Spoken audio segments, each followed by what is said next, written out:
Please rise for the pledge. I pledge of allegiance to the flag of the United States of America and to the republic for which it stands, one nation, under God, indivisible, with liberty and justice for all. Please stay tuned for the morning announcements.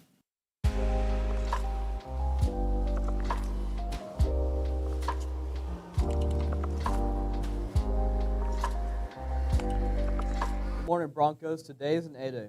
Registration is open to juniors and undecided seniors to attend the EKU College of Letters, Arts, and Social Sciences Showcase. Registration will close on March 17th. Register for all college and career events at the link below. Rising juniors, if you're interested in applying for the Lexington Leadership Youth Program, more information can be found in your student email. Look for an email from Ms. Cope. The application closes on March 15th. Miss Versailles is selling boys and girls basketball regional championship shirts. You can get your shirts for $15 in room B215. Seniors, if you do not submit a senior quote, the Bronco Way will be assigned for you. Today for lunch we have fish sandwiches and chicken strips. Please stay tuned for Mr. Diaz.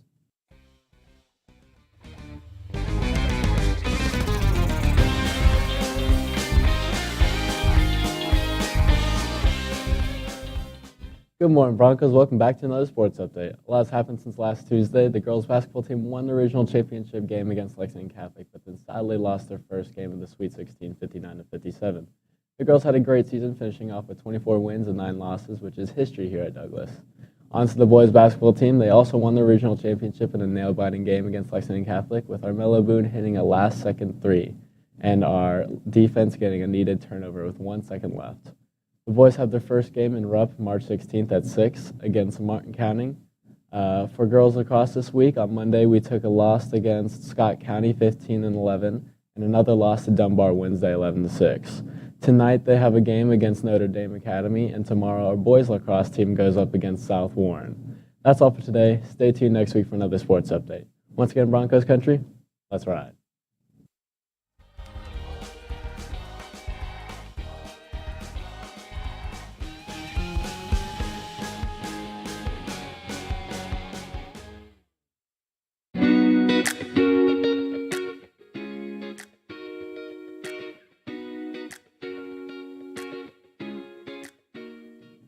Good morning, and good morning to you. Happy Friday. The weekend is upon us. I know you guys have been looking forward to the weekend. Seniors, they said that the Bronco Way is going to be assigned as your quote if you don't submit the bit.ly and do the quote. I do want to tell you that I did meet with the yearbook folks, and I did make the good morning an option, so you may get good morning instead of the Bronco Way as your quote. I love it. I can't, it just brings me joy to my heart. Guys, I want to start with the Bronco Way.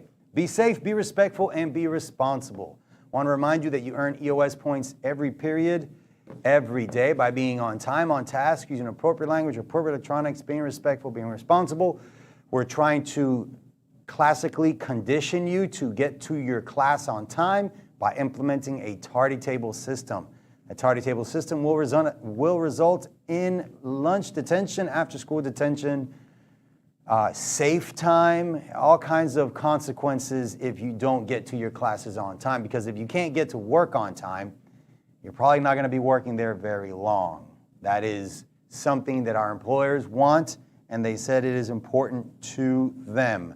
I also want to stress that hats and blankets are out of dress code. I've been reminding a couple students, I'm at the point where I'm going to start confiscating hats, and you're going to have to come get them at the end of the school day. So please do a good job with that. No food out of the cafeteria.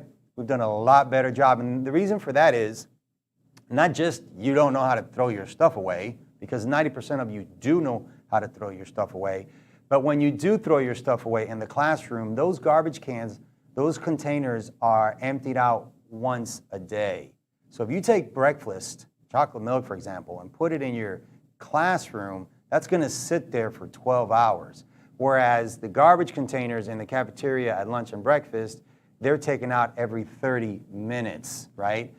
That will bring bugs, flies, mosquitoes, all kinds of stuff into the building, and we do not want that at all. So please, please, please, food must stay in the cafe. Yesterday, I read some winners from the Educators Rising State Competition results. I've got some more in the team category.